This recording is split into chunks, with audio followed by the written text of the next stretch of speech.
de Dieu.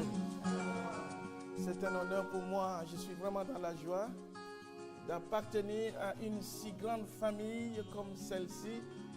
Et je suis vraiment heureux, surtout d'être honoré dans votre présence. Le pasteur a bien dit mon nom. Le pasteur David Gaziala.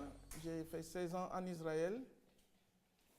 Je suis allé d'abord comme étudiant et après j'y suis rentré comme envoyé d'une mission pour mon pays. Et comme les choses ne sont pas bien allées au pays vers 2001, j'ai été prié par mes collaborateurs d'y rester. Et c'était les voies du Seigneur où nous sommes restés pendant tout ce temps pour apprendre, pour prendre connaissance du pays de la Bible, mais aussi de réajuster la révélation concernant notre Seigneur Jésus. Amen. Amen. Amen. Connaître des choses à distance, c'est bien. Mais être là où les choses ont commencé, là où le Seigneur s'est révélé, là où il vient nous apporter le salut, là où il nous dit qu'il reviendra pour prendre l'Église, c'est aller puiser à la source de la vérité elle-même. Nous avons profité, nous avons eu le temps d'aller interroger des personnes qualifiées. Nous avons été sur terrain. Nous avons fait des recherches bibliques. Nous avons fait même des recherches archéologiques et historiques, géographiques et scientifiques.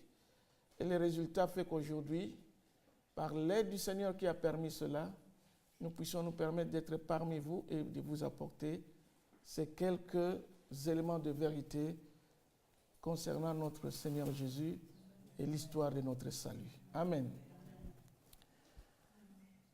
Je ne suis pas venu seul, je suis venu avec le pasteur Israël, qui est d'ailleurs, s'il vous plaît pasteur, si vous pouvez vous lever, que vous connaissez bien. Alléluia. Je bénis mon frère pour tout ce qu'il fait pour le Seigneur d'abord et de ce qu'il nous permette d'être au service du Seigneur dans un si beau et grand pays comme celui-là et surtout aujourd'hui dans une si merveilleuse église où vous êtes en train de servir l'Éternel. Je dis merci au pasteur Élisée et de toute la famille chrétienne ici pour tout ce qu'il a fait qui nous permette d'être là parmi vous et de pouvoir partager ces temps de séminaire. Je remercie mon frère Marco et sa bien-aimée épouse Maman Rose d'être aussi là parmi nous pour monter avec nous à Jérusalem et faire ces cantiques hébraïques. Alléluia. Amen. Pour nous communier déjà avec ce peuple, même par la langue qu'il nous a donné aussi de connaître, de comprendre, tant soit peu. Voilà, donc je ne veux pas être long, nous avons commencé hier. Et aujourd'hui, nous allons continuer dans cette optique.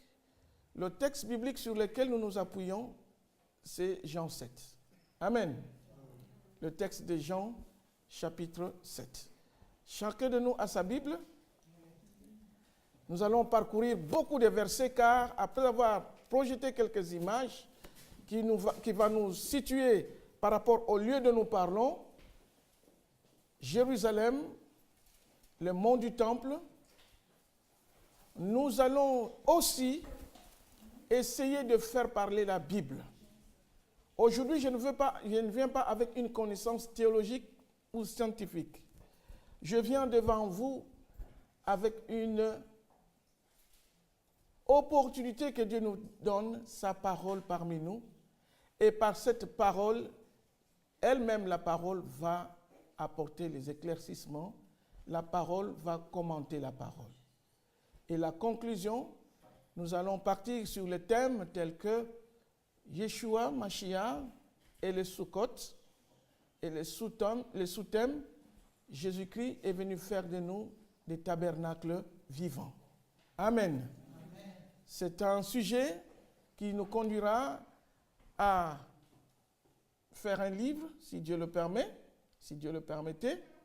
Mais avant cela, nous voulons être en contact avec le peuple de Dieu pour partager l'expérience et pouvoir recevoir les réactions. Et s'il y a peut-être même des choses à ajouter ou à corriger, que le Seigneur nous accorde ce temps merveilleux. Après ce séminaire, cet enseignement, nous allons ouvrir la voie aux questions. Amen. Nous allons ouvrir la voie aux questions et nous pensons que par les questions, nous pouvons encore approfondir beaucoup de choses. Je pense que il y a des gens qui sont venus seulement aujourd'hui et comme nous pouvons le voir, nous allons faire un tout petit rappel et par ces rappels, nous allons essayer d'entrer dans le vif du sujet. J'aimerais que quelqu'un parmi nous puisse prendre le texte de Jean chapitre 7. Jean chapitre 7. Et à partir du verset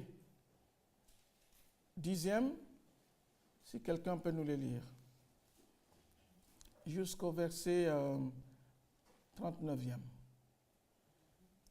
Lorsque ses frères furent montés à la fête, il y monta aussi lui-même, non publiquement, mais comme en secret.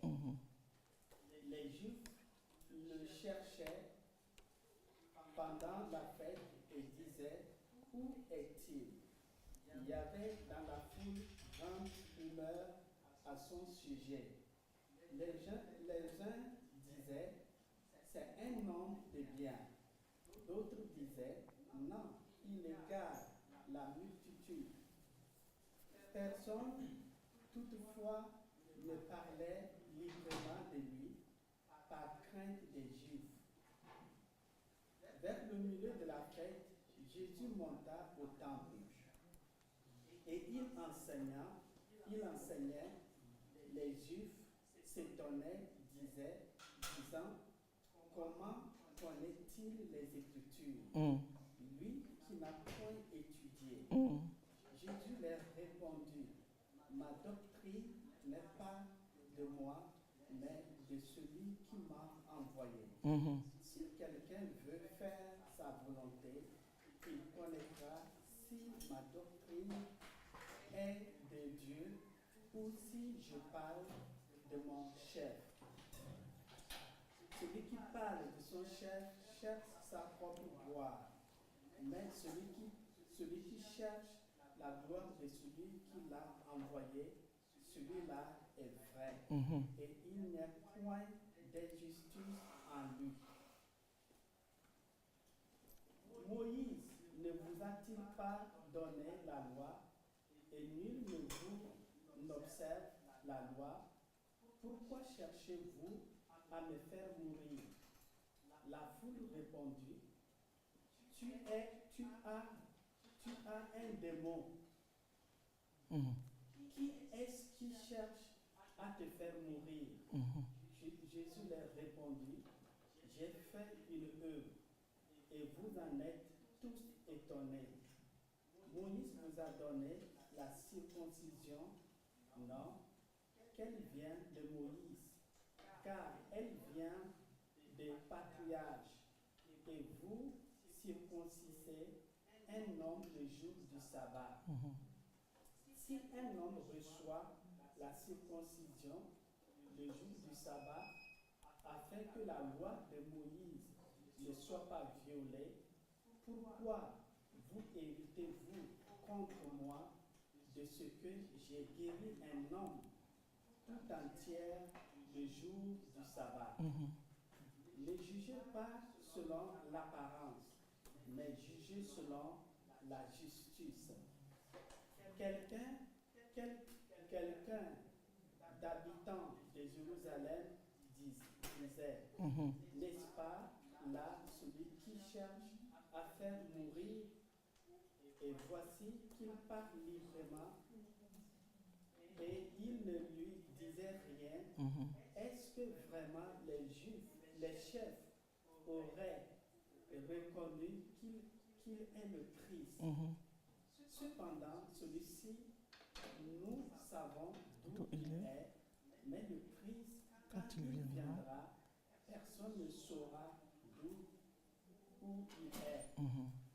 Et Jésus enseignait dans le temple, s'écria, voici, me connaissez, et vous savez d'où je suis.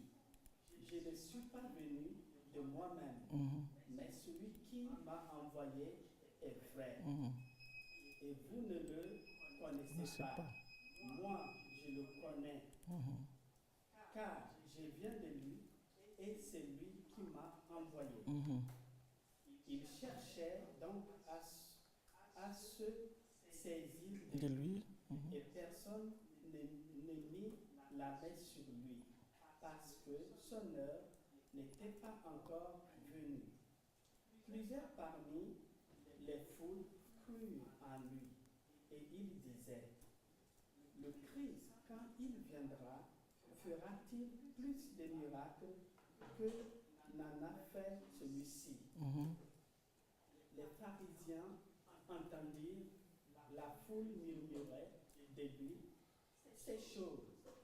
Alors les principaux sacrificateurs et les pharisiens envoyèrent des huissiers, oui. pour le saisir. Jésus dit, je suis encore avec vous pour peu de temps, puis je m'en vais vers celui qui m'a envoyé. Vous me chercherez et vous ne me trouverez pas, et vous ne pouvez venir où je serai. Sur quoi les Juifs dirent encore entre eux, où irait-il que nous ne le trouverions pas? Irait-il parmi ceux qui sont dispersés chez les Grecs et enseignera-t-il les Grecs? Que signifie cela, parole qu'il a dite? Vous me chercherez et vous ne me trouverez pas, et vous ne pouvez venir où je serai. Le dernier jour, le grand jour de la fête, Jésus se tenant debout, s'écria, si quelqu'un a soif, qu'il vienne à moi et qu'il boive. Celui qui croit en moi, des fleuves d'eau vive couleront de son sein.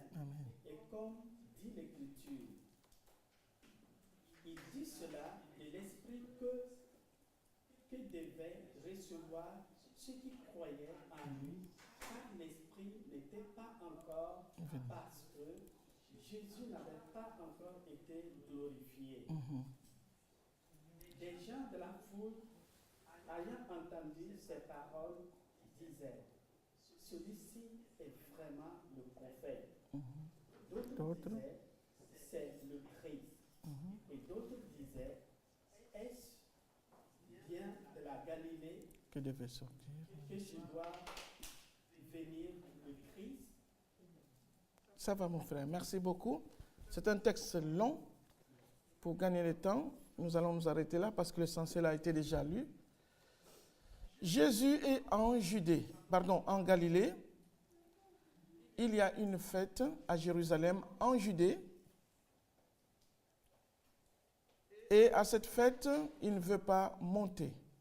Ses frères le forcent pour qu'il monte. Voici la région de la Galilée. Jésus restait à Capernaum, dans la maison de Pierre, pendant ces 3 ans de ministère. Amen. Il devait descendre normalement, mais la Bible dit monter. Monter où? En Judée, pas n'importe quel lieu, monter ici en Judée, dans la ville de Jérusalem. Amen. Au temps de Jésus, voici comment cela peut se présenter. Galilée, le lac de Galilée, où Jésus a fait plusieurs miracles. Capernaum, Bethsaïda, Chorazine se trouve juste là. Et ça, c'est le Jourdain qui descend et qui va tomber où? Dans la mer morte. Amen. La mer salée.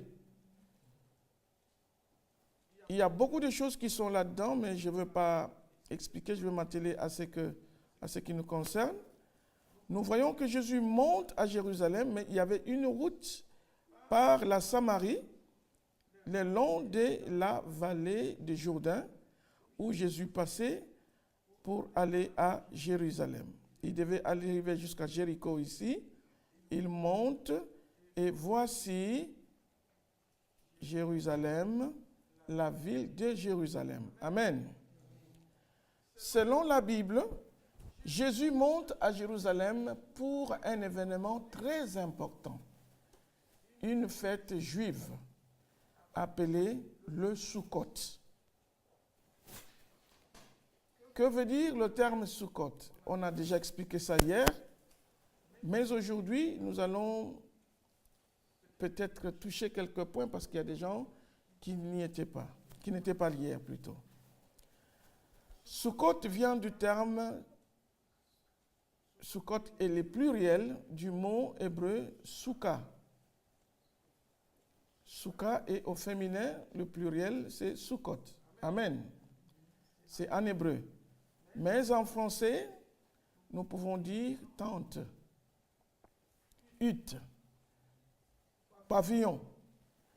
Le pluriel, c'est tabernacle ou tente au pluriel. Alors, ce que nous voulons retenir par là, l'origine de cette fête est divine. Alléluia. C'est Dieu qui, pendant le temps de désert, pendant que les enfants d'Israël étaient en route vers la terre promise, quand ils arrivèrent à Sinaï, au mont Sinaï, qui se trouve en Arabie Saoudite, pas dans la péninsule de l'Égypte. Prochainement, quand le Seigneur le permettra, j'ai déjà fait ça à Couvé, nous cheminons avec l'Église pour expliquer le lieu biblique exactement là où ils doivent être, selon que le Seigneur s'est manifesté. Et il y a des fouilles archéologiques qui ont été menées à ces endroits, qui ont donné des évidences claires que le Sinaï de Moïse se trouve au Madian. Le pays de Madian, Jéthro, qui était le prêtre de Madian, le beau-père de Moïse, c'est en Arabie Saoudite. Et Paul le dit clairement, il dit car le Sinaï, il dit car Agar c'est le Sinaï et le Sinaï en Arabie Saoudite. Pas Saoudite, mais on dit en Arabie. L'Arabie, c'est actuellement l'Arabie Saoudite. Amen. La région de l'Arabie. Et Paul lui-même, avant d'aller en Espagne, il a dit qu'il devait passer d'abord en Arabie. Amen. Le Sinaï en Arabie, c'est Paul qui le dit dans le livre des Galates. Mais je ne veux pas entrer en profondeur, ça sera l'objet de notre séminaire que nous allons donner. L'Arabie Saoudite, de quel côté? C'est près de la Mecque. Il y a une montagne appelée Jabal al-Lawz. Jabal al-Lawz, c'est ça qu'on appelle le Sinaï en Arabie. Jabal est en arabe. Mais le Sinaï, c'est un nom que les Hébreux ont donné. Amen. Arrivé là, Moïse reçoit la loi de l'Éternel, les 10 commandements, à la montagne.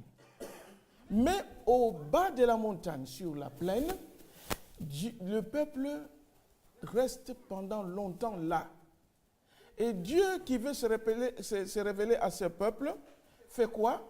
Il leur donne non pas seulement la loi, mais il leur donne aussi de se révéler à ce peuple en étant parmi le peuple et au milieu de son peuple.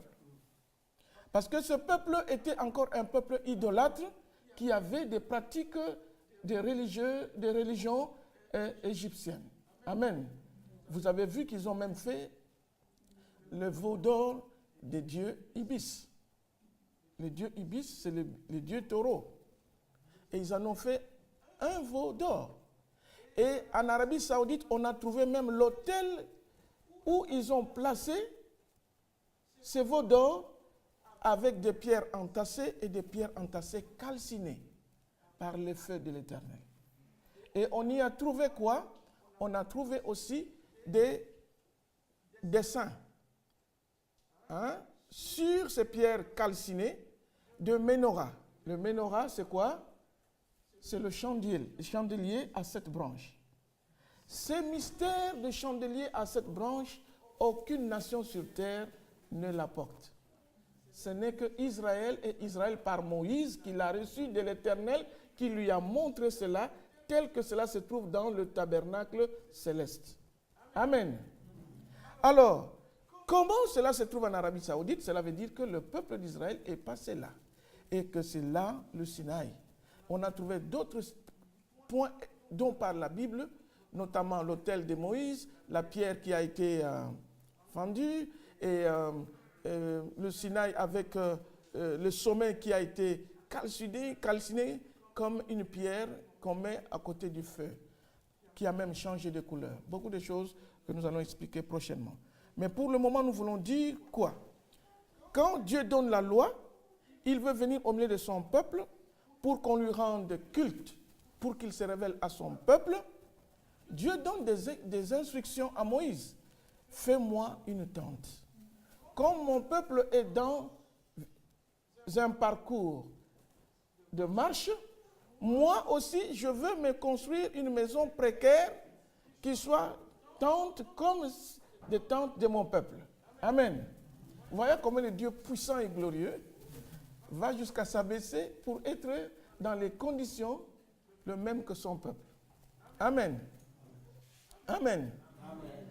Alors, mais ce qui est différent, Dieu donne lui-même les mesures, il donne lui-même tout ce qui est comme instruction afin que ce que doit être son tabernacle réponde aux conditions fixées par lui. Et la Bible dit, et Moïse fit cela tel que le Seigneur le lui avait demandé de faire. Amen. Il pria et la gloire de Dieu vint à la partie ouest, c'est-à-dire, ça c'est l'est, c'est l'autel de sacrifice, l'entrée, le parvis, et ici dans la tente, il y a un voile qui divise le lieu saint du lieu très saint. Cette partie où vous voyez la nuit qui est la flamme de feu, car c'est comme ça que l'Éternel s'est manifesté. Amen. Lui qui marchait au milieu de son peuple et qui était au milieu de son peuple, il était la nuit la flamme de feu et le jour cette nuée. Pourquoi flamme de feu? Parce qu'il était aussi utile à apporter à son peuple sa lumière. Alléluia. Amen. Dieu est un Dieu qui pourvoit à nos besoins. Cette même flamme de feu, c'est celle qui a fait bloquer Pharaon, qui le suivait avant la traversée de la mer Rouge. Amen. Le peuple d'Israël est sorti de l'Égypte au mois de Nissan, qui est le mois d'avril.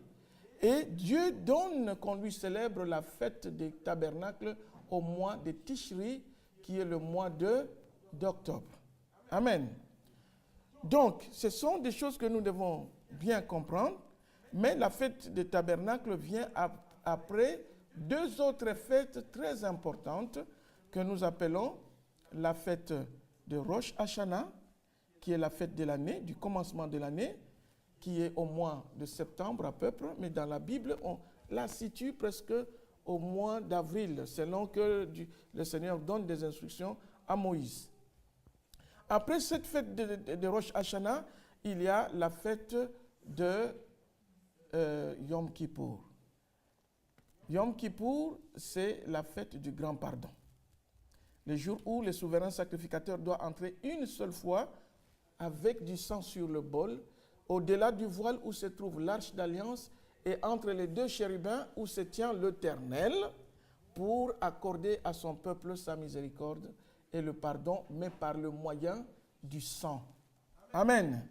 Qu'on doit asperger 7 fois sur le propitiatoire qui est la couverture de quoi? De l'arche d'alliance. Amen. Donc vous voyez que ce n'est pas des choses inutiles. Après cela, Dieu dit, tous les peuples d'Israël, nous allons prendre le texte peut-être aussi, c'est bon. Il dit dans Deutéronome 16, 13 à 15, comment et quelles sont les conditions pour célébrer cette fête. D'abord, cette fête doit durer 7 jours. Amen. Et hier, nous avons dit que 7 jours remplit quoi? Tout un temps de la création. Amen. Amen. Et selon le juif, le premier jour de la semaine, ce n'est pas lundi. Selon, pas seulement les juifs, mais selon Dieu. Le premier jour de la semaine, ce n'est pas lundi. Le premier jour de la semaine s'appelle Yom Rishon, c'est le dimanche. Amen. Vous avez entendu parler très tôt matin, les femmes sortir et allèrent trouver le tombeau. Le premier jour de la semaine, le tombeau était ouvert après le Shabbat. Le 7e jour de la semaine, c'est le samedi, le Shabbat. C'est ça qui est comme leur dimanche. Amen. Alors, 7 jours, vous devez célébrer cette fête. Comment? C'est une fête d'abord de joie. Amen. De réjouissance. Pourquoi la présence de Dieu en nous et parmi nous doit être un objet de quoi? De joie. Dieu de gloire, de puissance, qui vient et qui vit dans son peuple ne peut qu'être un élément qui nous apporte la joie. Est-ce que dans ta maison, y a-t-il la joie? Est-ce que dans ton cœur, toi qui es chrétienne ou chrétien, y a-t-il la joie de l'Éternel? Dans ta tente, qui est ton pays ou ta famille, ou ton être lui-même, y a-t-il la joie de Dieu? C'est Dieu qui te dit, réjouis-toi parce que je viens me révéler à toi. Non pas seulement que je me révèle à toi, mais je vais habiter parmi toi. Alléluia. C'est Dieu qui le veut. Il dit qui doit participer à cette fête? Il dit toi, ton fils, ta fille, ton serviteur, ta servante, et les Lévites, et l'étranger, et l'orphelin, et la veuve qui sont dans tes portes. Tout le monde. Amen. Mais ce qui est très important là, je veux dire, c'est une fête familiale. Dans quel état, toi qui es chrétienne, toi en qui habite l'Esprit de Dieu, se trouve ta famille? Dans quel état se trouve ton peuple dans ta nation? Dans quel état se trouve ton église? Alléluia. Ce sont des questions, on n'a pas encore répondu. Hein? Nous allons y aller mollo mollo. Car l'Éternel dit, je veux y habiter. As-tu ouvert une voie? Parce qu'il devait ouvrir. Il devait ouvrir quoi? Tout autour. Il devait mettre des barrières, mais au-dessus, il faut laisser ouvert pour que la présence de Dieu coule en toi, coule dans ta maison. C'est de cette façon qu'ils ont fait le tabernacle, la tente plutôt de ces peuples de Dieu. Et jusqu'aujourd'hui, cette fête en Israël, depuis le Sinaï, continue à se célébrer selon que le Seigneur a dit, tu le feras chaque fois, chaque année, de génération en génération. Alléluia. Même dans nos vies, le Seigneur voudrait que nous puissions laisser une ouverture pour que lui puisse trouver un canal par lequel il va faire quoi? Entrer en nous. Même dans notre église, le Seigneur ne voudrait pas qu'il y ait des barrières. Pour que le Seigneur trouve quoi? Un canal d'être au milieu de nous et en nous. Car l'église, c'est qui? C'est d'abord toi, c'est aussi moi. Alléluia. Nous allons voir que cette tente va progresser. Elle ne va pas rester toujours cette tente faite des mains d'hommes.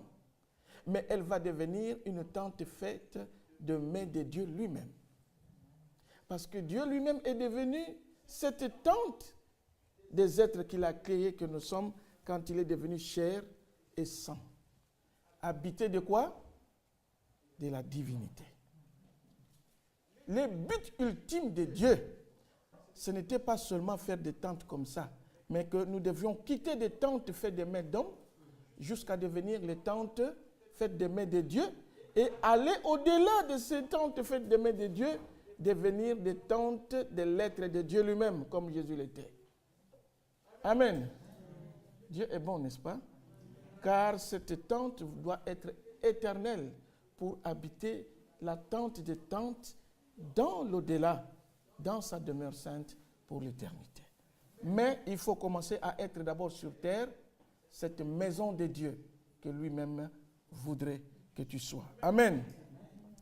Car la tente ou le tabernacle, le mot le plus précieux et le mot le plus important que nous voudrons bien dire, cela veut dire être une maison qui porte le nom de Dieu.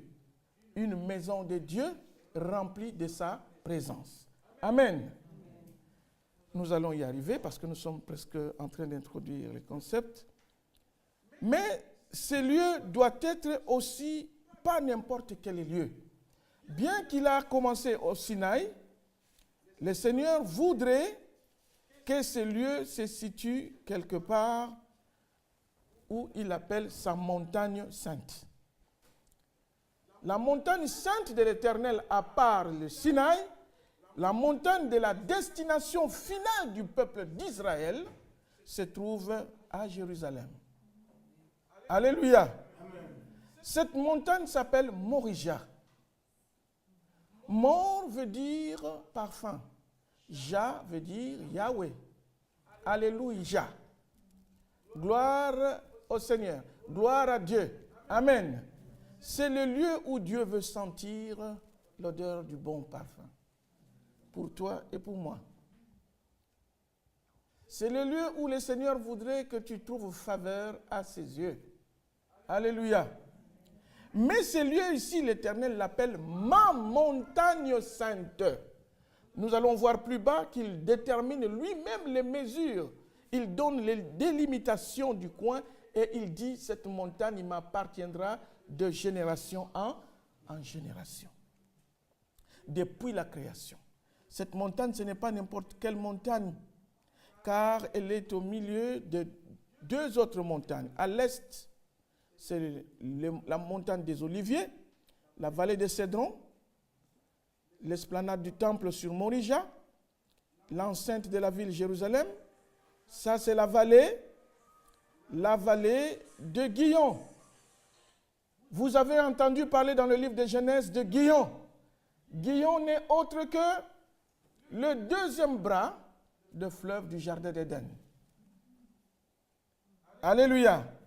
Quand nous parlons de Gihon, la vallée de Gihon, il y a une source ici qu'on appelle la source de Gihon. Alléluia. Donc, dans le livre de Zacharie, on parle même d'un fleuve qui viendra du trône ici, du temple, qui coulera et qui deviendra un grand fleuve avant l'avènement du Seigneur. Amen. Moi qui vous parle, nous avons pu pénétrer dans la profondeur de cette montagne, 14 mètres plus bas que le mur de lamentation. Cette montagne commence à faire sortir de la pierre de l'eau. Et les Juifs creusent des citernes dans la profondeur du rocher pour capter de l'eau, car le Seigneur commence déjà à faire quoi? À faire sortir de sa montagne cette eau qui va couler. Alléluia. Dieu fait toujours ce qu'il dit. Nous sommes entrés dans la partie la plus de non-retour vers le retour du Seigneur. Amen. Je voulais encore dire une chose. Ça, c'est le mont Sion. Et de Morija ici, nous avons ici Golgotha, au nord du mont du Temple. Golgotha est là. Nous allons expliquer plus loin que Golgotha n'est pas une montagne, c'est plutôt un lieu, comme le dit le livre de Jean et des autres apôtres. Mais Dieu se révéla ici. Le Seigneur Jésus est monté au mont des Oliviers, ici, et les anges ont dit qu'il va retourner comme il est monté, et Zacharie de confirmer qu'il retournera au mont des Oliviers. Amen. Le Seigneur s'est aussi révélé ici. Il dit que, je vais le lire peut-être, mais je vais d'abord expliquer la lettre Chine rapidement. Il y a beaucoup de choses que je vais lire ici, comment il s'est révélé, parce que Melchisedec a offert les sacrifices à l'Éternel Dieu très haut ici. Et c'est ici que Abraham lui a donné la dîme de toutes les victoires qu'il a remportées, et l'Éternel lui a donné du pain et du vin ici. Melchisedec plutôt lui a donné du pain et du vin ici. Amen. L'histoire du pain et vin, ça date de longtemps. Et qu'est-ce que nous voyons encore? Abraham vient avec Isaac ici. Je vais m'arrêter là parce que je vais expliquer un peu plus bas. Et ce que vous voyez dans les entrailles de la terre, ou qui entaille la terre, c'est une lettre. C'est cette lettre. C'est cette lettre. Elle est la 21e lettre de l'alphabet hébraïque, la lettre Shin. Amen. La lettre Shin, je vous expliquais que ceci a 3 concepts qui concernent l'hébraïque, qui se retrouvent dans cette lettre. C'est la lettre, le mot Nefesh, Ruah et Neshama. Mais la lettre Shin elle-même concerne ce que nous appelons le Ruah, c'est-à-dire l'Esprit de l'Éternel. Amen. Commencez à saisir. L'Esprit de l'Éternel.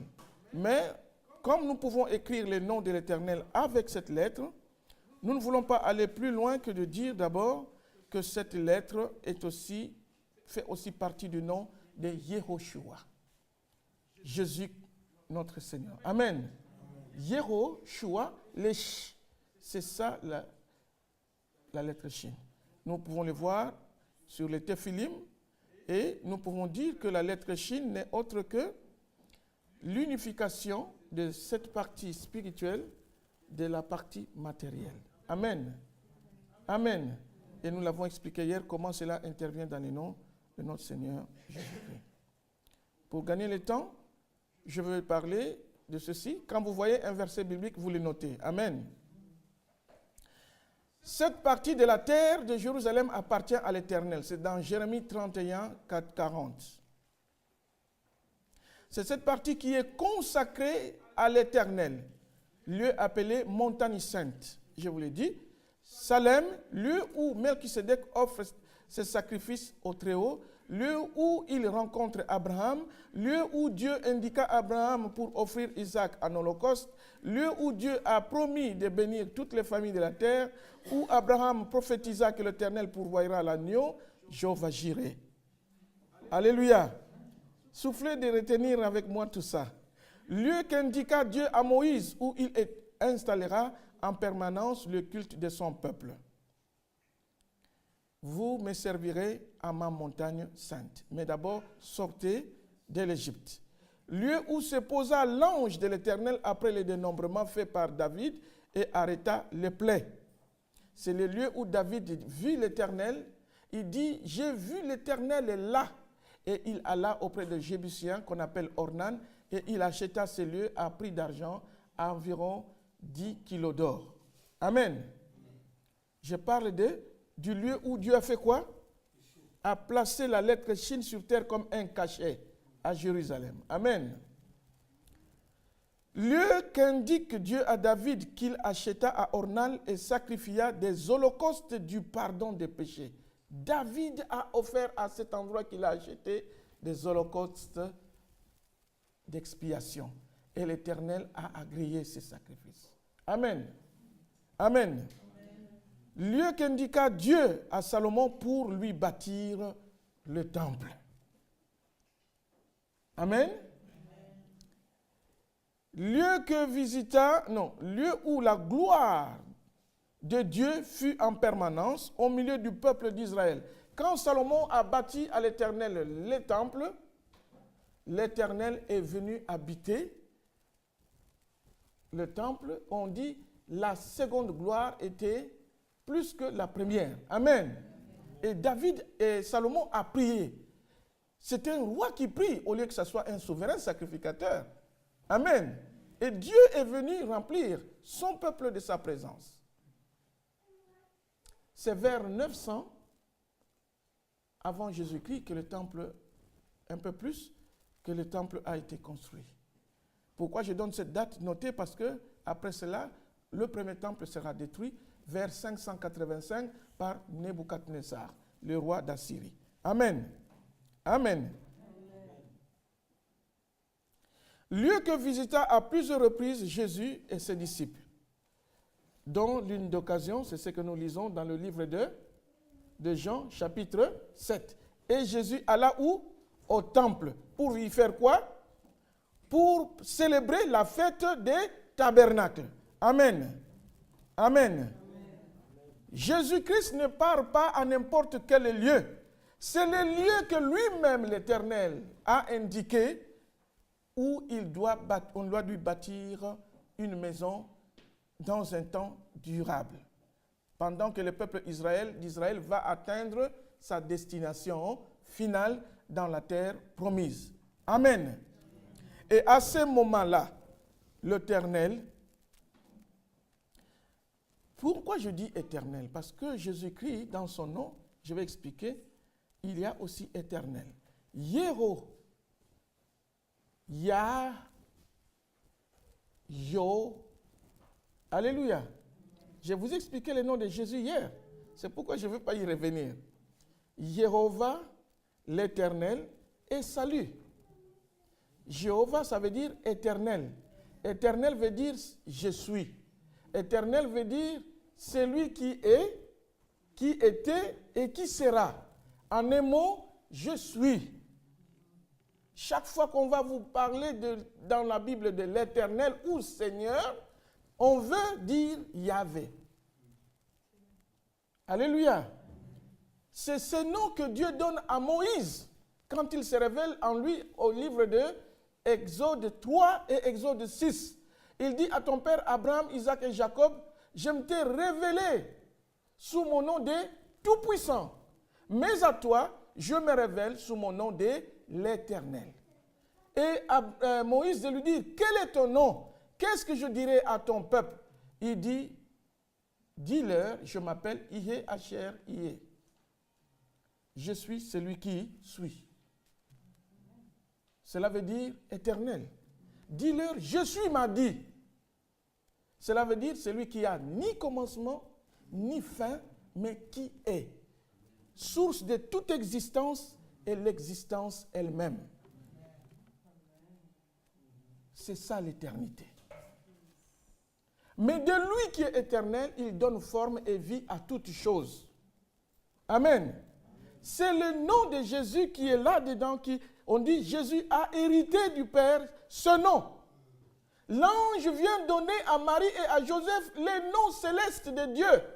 Il dit, ce fils qui naîtra de toi sera appelé fils de Très-Haut. Fils ne veut pas dire un nom. Il doit porter un nom. Et le nom, il dit, vous lui donnerez le nom de Yehoshua. Cela veut dire, l'Éternel est salut. L'Éternel sauve. Car c'est lui qui sauvera son peuple de ses péchés.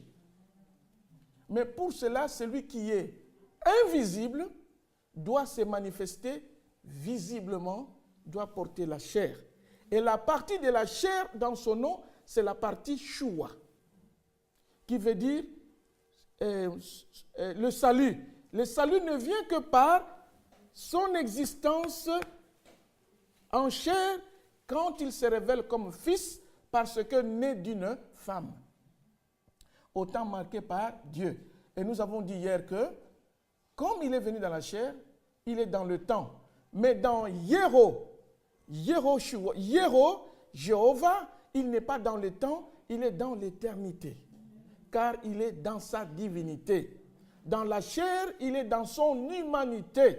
C'est alors que le nom Shin qui est dans son nom regroupe la partie spirituelle qui est Yahvé et la partie divinité et la partie Shua qui est la partie humanité, corps et sang par le moyen desquels il t'accorde la rédemption et le pardon. Fils est une manifestation. Ce n'est pas l'identité première de Dieu. Alléluia. Amen. On va y arriver. Nous devons le savoir. Dieu se manifeste. La Bible le dit. Amen. À Israël, il s'est manifesté aussi comme quoi? On le voyait comment? Comme la nuée. On le voyait comme la flamme de feu. Mais dans notre temps, il est devenu chair, rempli de la divinité. Nous l'avons touché, nous l'avons écouté, nous l'avons vu. Ce que nous avons vu, c'est aussi ce que nous ne voyons pas, la divinité. Amen. Et cette gloire s'est manifestée autrement qu'au temps de l'Ancien Testament. Elle était au milieu du peuple. De cette manière, nous allons y arriver. Amen. Mais arrêtons-nous un peu là pour que nous voyions comment le Seigneur utilise puissamment cet endroit. Et que Jérusalem n'est pas n'importe quel endroit de la terre. C'est dans le jardin d'Éden. C'est là où le péché est entré dans l'humanité. C'est là où la miséricorde et le pardon de l'Éternel aussi doit arriver. C'est là où le diable nous a tenus en captivité et nous est devenu notre dominateur. Mais c'est là aussi que Dieu nous restaure, nous libère et nous met au-dessus de l'autorité du diable. Alléluia. Mais c'est là aussi qu'il nous donne de son esprit le jour de Pentecôte au Mont Sion. C'est là aussi qu'il établit quoi? La Sainte Seine. L'alliance par le pain et le vin. Son corps et le sang. Mais au-delà de tout, au nord de ces lieux où il y a Golgotha, l'Éternel nous donne le sacrifice parfait d'éternité, sa mort à la croix. C'est là aussi qu'il nous donne le signe visible qu'il est Dieu d'éternité, qui est vie et qui donne la vie. Il ressuscite le troisième jour.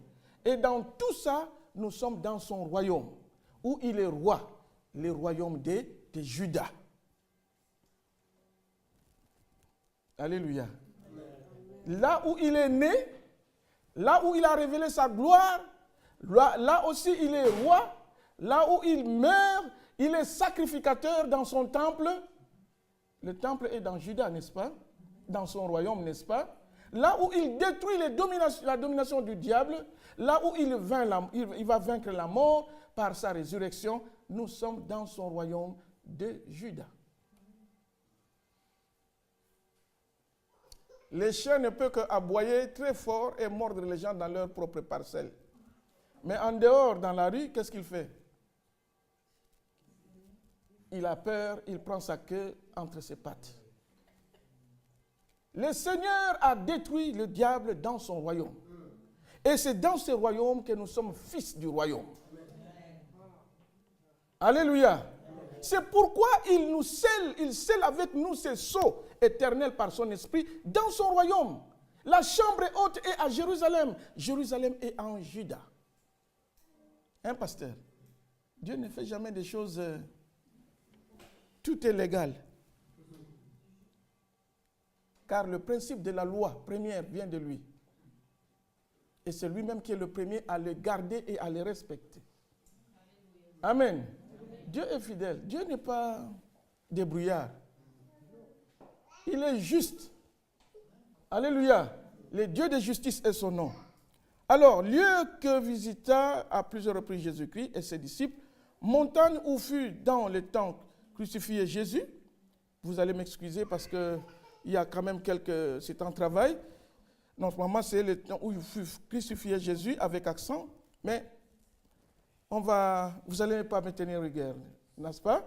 On va corriger ça et faire ça à perfection pour le travail final, car il est encore en travail. Bon, Sion, montagne du baptême du Saint-Esprit, mont des Oliviers, lieu où Jésus monta au ciel et y retournera dans la gloire. Vallée de Josaphat, cette vallée, c'est ça, ici, c'est la vallée où Dieu va juger toutes les nations de la terre. On appelle ça Josaphat, car Josaphat veut dire Dieu est juge. Dieu juge. Amen. Amen. Bon, Nous avons localisé le mont Sion, ça c'est déjà dit, et nous avons donné les particularités. Voici comment se présente le mont Morija au temps de David. David est là, dans sa cité. Quand vous allez à Jérusalem, vous entendrez du côté de Palestine, parce que ça c'est vraiment aujourd'hui actuellement en Palestine, ça c'est Morija. Il y a des fouilles archéologiques qui se font là-bas, et on a trouvé même le palais de David. Amen. David est ici, il voit l'Éternel debout ici. Pendant qu'il avait fait le dénombrement, le Seigneur est en colère. C'est ici qu'est la pierre qu'on appelle les Heaven Shatiyar. Heaven, ça veut dire pierre. Heaven Shatiyar, ça veut dire fondation. Shatiyar, c'est comme c'est la chaise. C'est la pierre de la fondation du monde. Alléluia. Donc le nucléus de la création. Retenez bien ces mots. Ici se trouve quoi? La pierre première de la création. Le nucléus, comme un noyau par lequel le monde a été créé. Et c'est sur cette pierre qu'a été placée l'arche d'alliance au temps de Salomon. Et cette pierre aujourd'hui est couverte par les voisins, les enfants d'Ésaü. Alléluia. Si le Seigneur nous ramène toujours ici, depuis l'origine, il sait pourquoi. Car selon le judaïsme, c'est à cette partie de la terre que le Seigneur a pris quoi?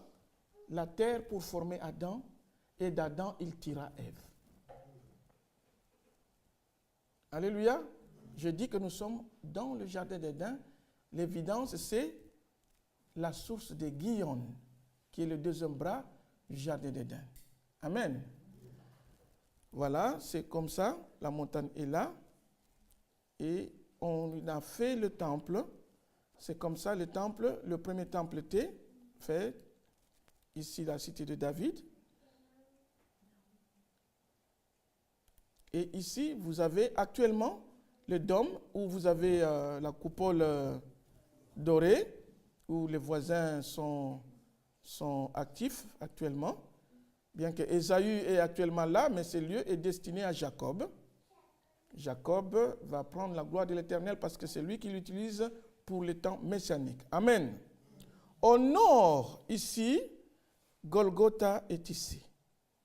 Une carrière sur la même montagne. Je vous expliquais hier qu'il y a un rapport entre l'autel de sacrifice et la position du nord où les sacrifices devraient être depuis Sinaï dans le livre de Lévitique. Amen.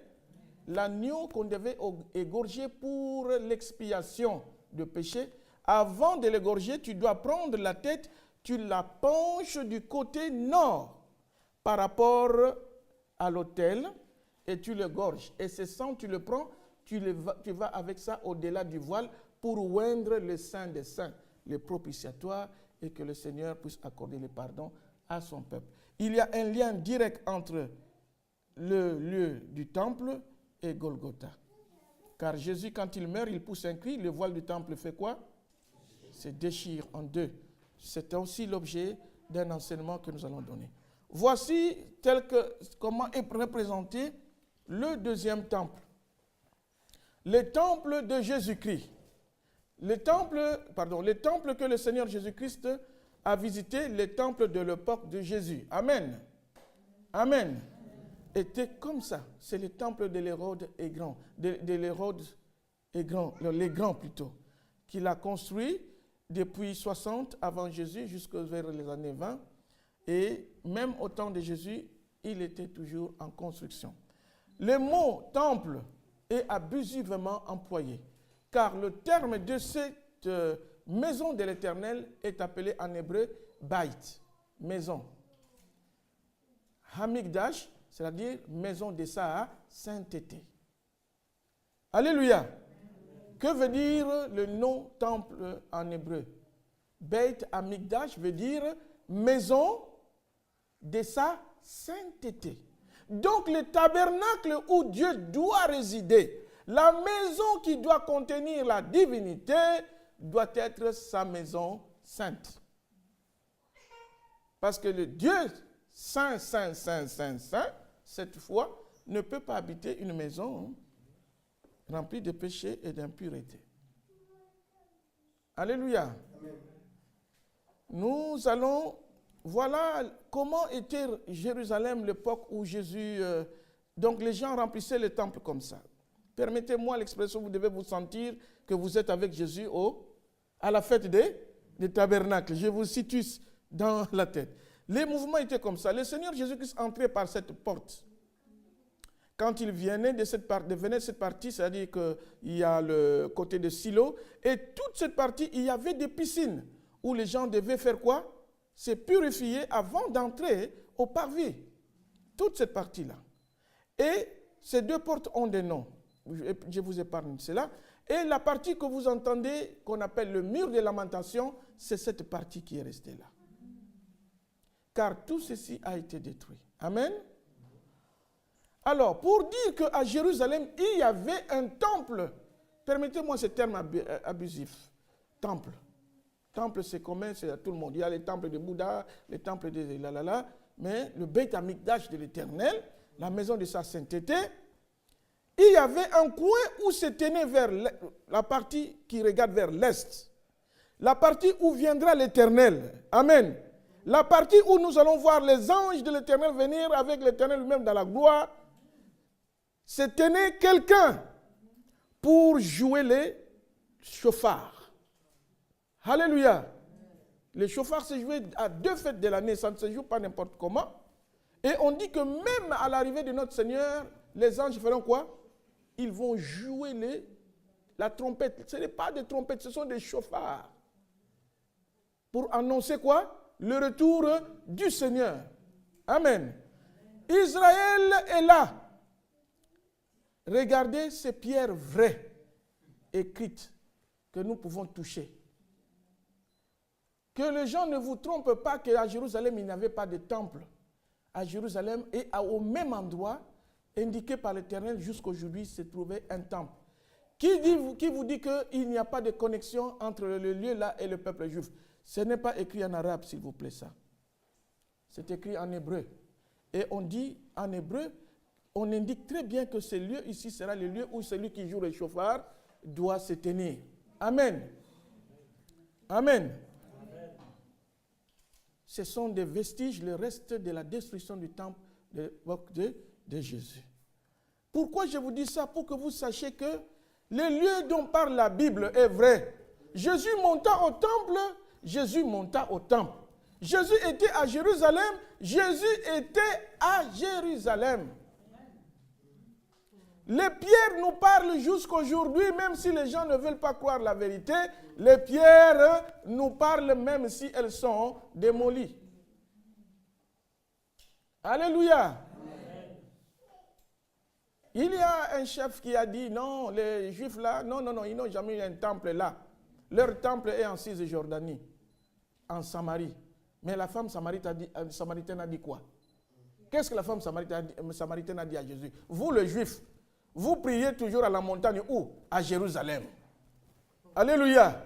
Et Jésus qui a dit quoi? L'heure vient et il est déjà venu. Où les vrais adorateurs n'adorent ni à Jérusalem, ni à la montagne ici, mais en esprit et en vérité. C'est-à-dire quoi? Toi-même tu deviens temple dans lequel l'adoration... Oh Seigneur. Les choses doivent évoluer. Je vais m'arrêter là par rapport aux images qui concernent les temples. Parce que vous avez bien compris qu'effectivement, Jean 7 nous parle des choses qu'on peut quoi? Palper, toucher. Mais qu'est-ce qui se passe? Les gens se disputent de l'identité de Jésus. On va même jusqu'à dire, mais comment lui, il enseigne jusqu'à ce point qu'il n'est jamais allé à l'école? Jésus de dire, ma doctrine, il dit bien, ma doctrine n'est pas de ce monde. Au verset 15e, on pose la question. Il s'étonnait d'ailleurs, comment connaît-il les Écritures, lui qui n'a point étudié? Jésus leur répondit, ma doctrine n'est pas de ce monde, n'est pas de moi plutôt, mais de celui qui m'a envoyé.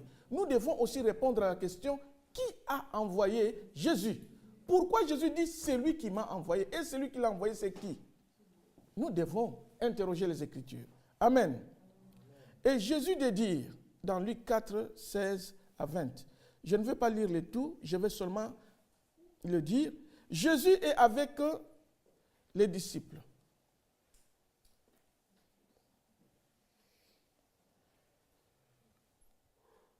Jésus-Christ est à Nazareth, dans Luc 4. Il entre dans la synagogue, il prend le rouleau. Le rouleau, c'est le livre des prophètes. Il tombe sur cette lettre, ici, ce texte. Il dit, c'est à Nazareth, hein? Il entre dans la synagogue le jour de Shabbat. Il prend le rouleau et il trouva l'endroit où il était écrit « L'Esprit du Seigneur est sur moi ». Moi, c'est qui? C'est le Mashiach. C'est le oint de Dieu. C'est lui sur qui l'Esprit de Dieu est en lui et se manifeste, dont il est oint. Parce qu'il m'a oint pour annoncer une bonne nouvelle aux pauvres. Et il m'a envoyé. Qui a envoyé Jésus? C'est l'Esprit qui est sur lui. C'est lui qui l'a envoyé. Et vous allez voir que l'Esprit, là dont il parle, c'est lui-même le Père. Amen. On va expliquer encore dans la profondeur. Arrêtons-nous seulement là où il dit que ces Écritures que vous voyez, parce que quand il va lire, ces Écritures se manifestent et se réalisent en moi. Le moi là, l'Esprit du Seigneur est sur moi, c'est lui Jésus. C'est lui dont il parle qui m'a envoyé, l'Esprit de Dieu m'a envoyé, c'est lui Jésus. La première personne là, moi, le pronom personnel là, moi, c'est de lui Jésus que les Écritures parlent. Alléluia. Parce que c'est ça que devait s'accomplir dans le prophète, par le prophète Ésaïe. Et Jésus dit à la fin, aujourd'hui, cette parole s'est accomplie. La parole de Dieu, de A à Z, de Bereshit à Apocalypse, lettre sur lettre, c'est Jésus-Christ qui l'a, c'est son esprit qui l'a inspiré et c'est de lui dont on parle avec nous les hommes. Alléluia. Alors, c'est lui qui l'a inspiré. Pourquoi doit-il aller à l'école pour l'apprendre? Parce que c'est de lui dont on parle. C'est lui l'aboutissement et l'accomplissement de toutes les promesses prophétiques et de toutes les lois qui devaient se retrouver en lui. La Bible existe parce que c'est lui qui est la parole. La parole vivante qui apporte la vie. Amen. On ne va pas aller dans les... Parce que nous ne sommes pas dans un débat théologique, mais nous donnons seulement les pistes. Amen. Amen. Il dit, ma doctrine n'est pas de moi, parce que Jésus-Christ est Dieu, il est aussi homme. Mais homme en qui est remplie la divinité. Souvenez-vous de ce que je vous expliquais hier. Mais de celui qui m'a envoyé. Donc quand on dit la doctrine, c'est-à-dire tout ce qui est caché là dans ce que vous lisez dans la parole de Dieu, c'est de celui qui m'a envoyé. Et je vous ai dit que celui qui l'a envoyé n'est autre que le Saint-Esprit, sa divinité. Car on dit toute écriture est inspirée de Dieu. Alléluia. Amen. Celui qui inspire cette écriture et cette parole, c'est son esprit à lui. Ce sont ses pensées et ce sont ses actes, ce sont ses paroles qui ont été dites et qui doivent s'accomplir en son temps par rapport à lui. Amen. Amen. Amen. Retenez-les bien. Et sa parole est la vérité. Et la vérité, c'est lui-même. C'est ce qu'il dit à Pilate. Je suis né et je suis venu dans le monde pour faire quoi? Pour défendre la justice et la vérité de Dieu. Et Pilate lui posait la question, c'est quoi la vérité? C'est lui-même Jésus la vérité.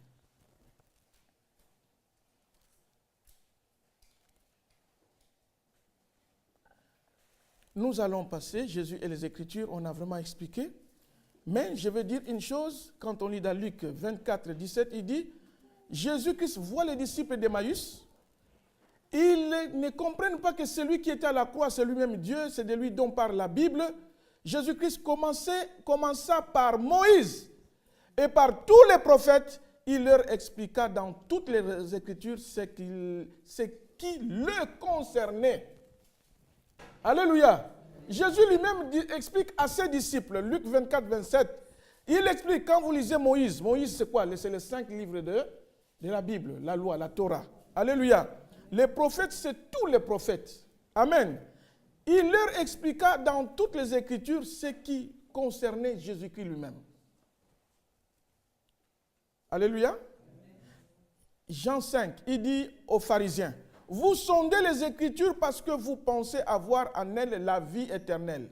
Mais ce sont d'elles qui rendent témoignage de moi. Ça dit quoi? Ce sont les Écritures qui rendent témoignage de qui? De Jésus-Christ. Pourquoi doit-il aller à l'école?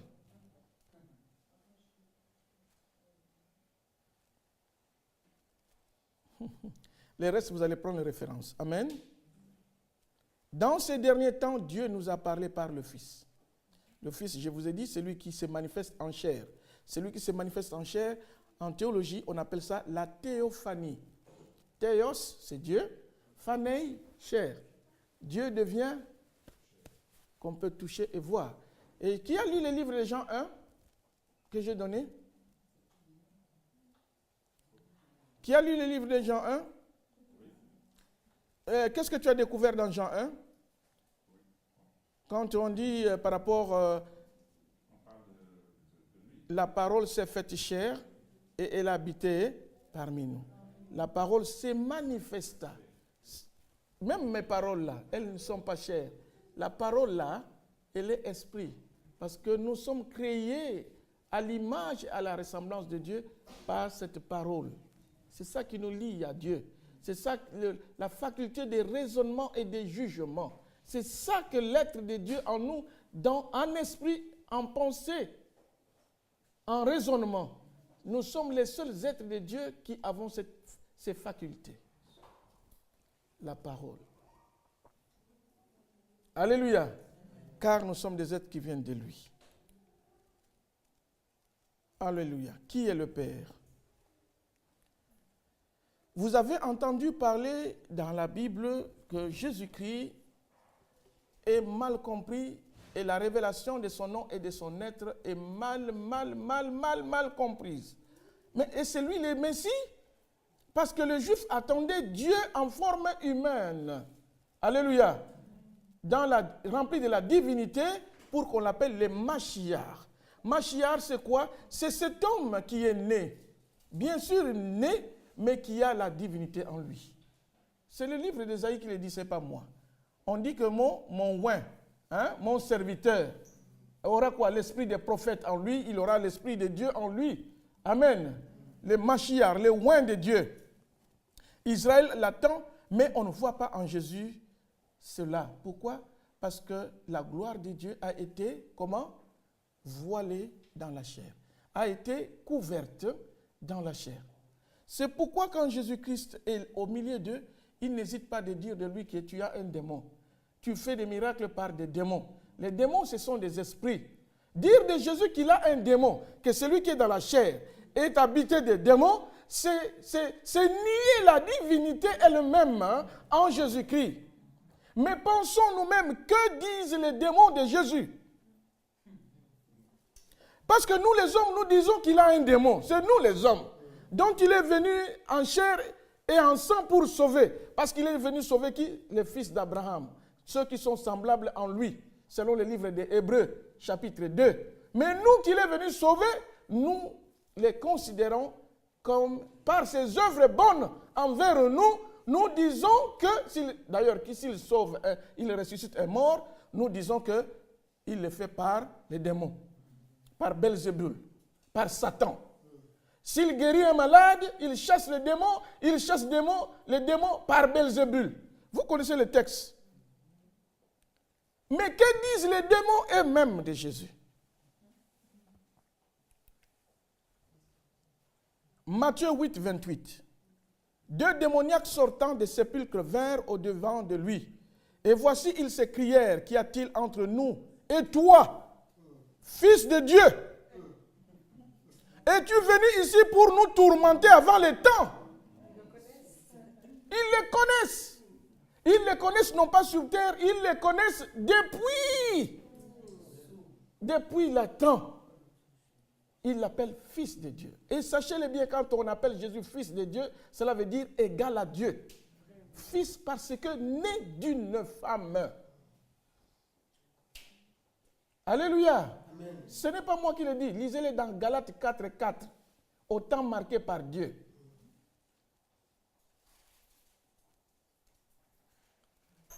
Le livre de quoi? De Jacques nous dit que les démons croient aussi qu'il y a un Dieu. Mais ils font quoi? Ils tremblent. Si notre foi en Jésus-Christ se limite à la révélation des démons, nous n'avons pas encore reçu la vraie révélation de Jésus-Christ. Il faut aller au-delà de ce qu'il dit qu'il est pour nous et de ce qu'il dit qu'il est pour lui. Amen.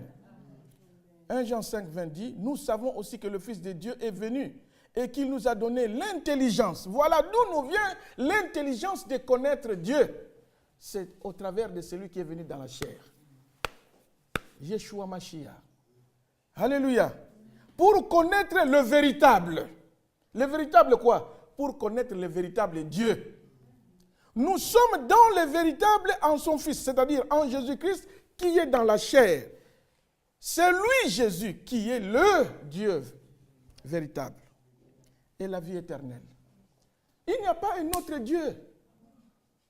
Jésus-Christ, c'est la manifestation physique de ce Dieu qui vient dans une autre manifestation comme cette tente.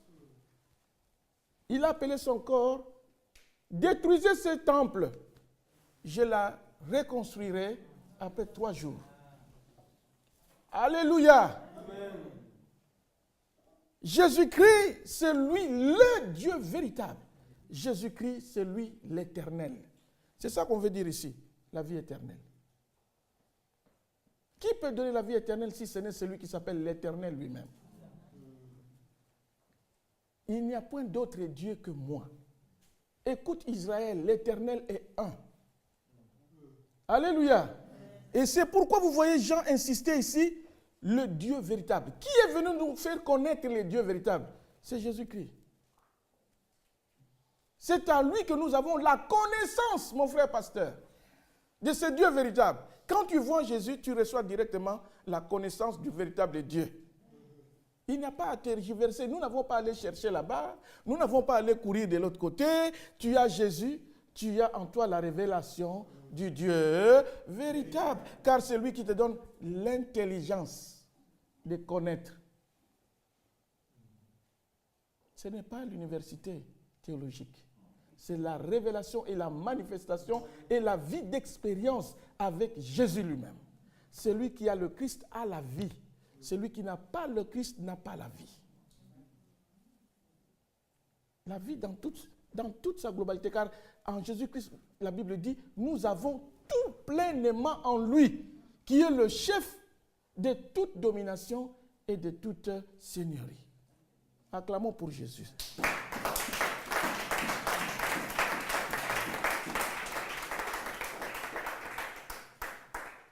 Si nous disons que c'est lui le véritable Dieu, alors comment se manifeste la divinité de Jésus elle-même?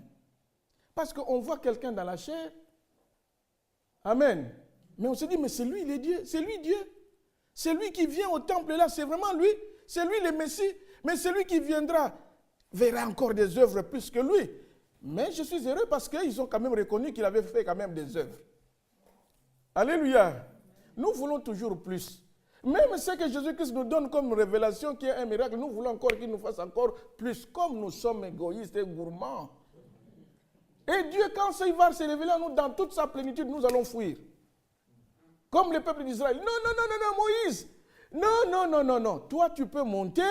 Nous, laisse-nous ici. Toi, rencontre-les parce que là, ça ne va pas. Et quand il diminue, il est bien comme nous disons que tu as un démon. Nous aussi, vraiment, nous ne sommes pas gentils avec Dieu. Nous sommes trop exigeants. Trop exigeants par rapport à Dieu. Mais c'est un Dieu d'amour. Alléluia. Frère, tu peux mettre un peu de quelques notes là après de 2 minutes et nous reprenons le temps que je prenne une bouffée d'eau. Alléluia, alléluia, le Seigneur est bon. Gloire au Seigneur. Gloire au Seigneur, alléluia. Merci Jésus. Alléluia.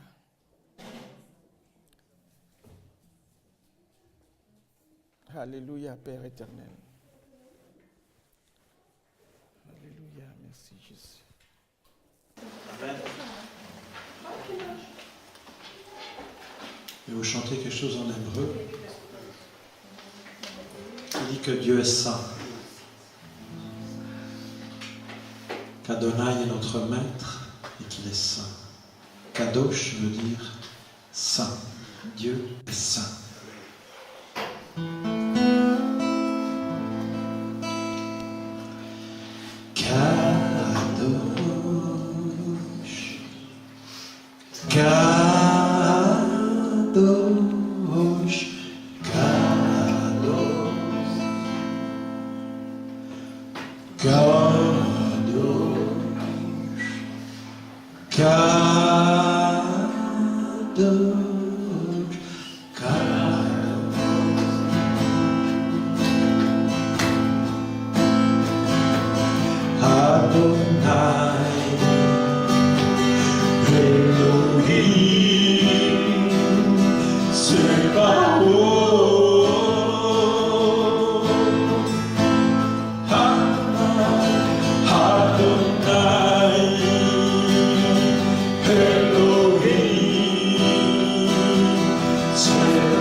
Tu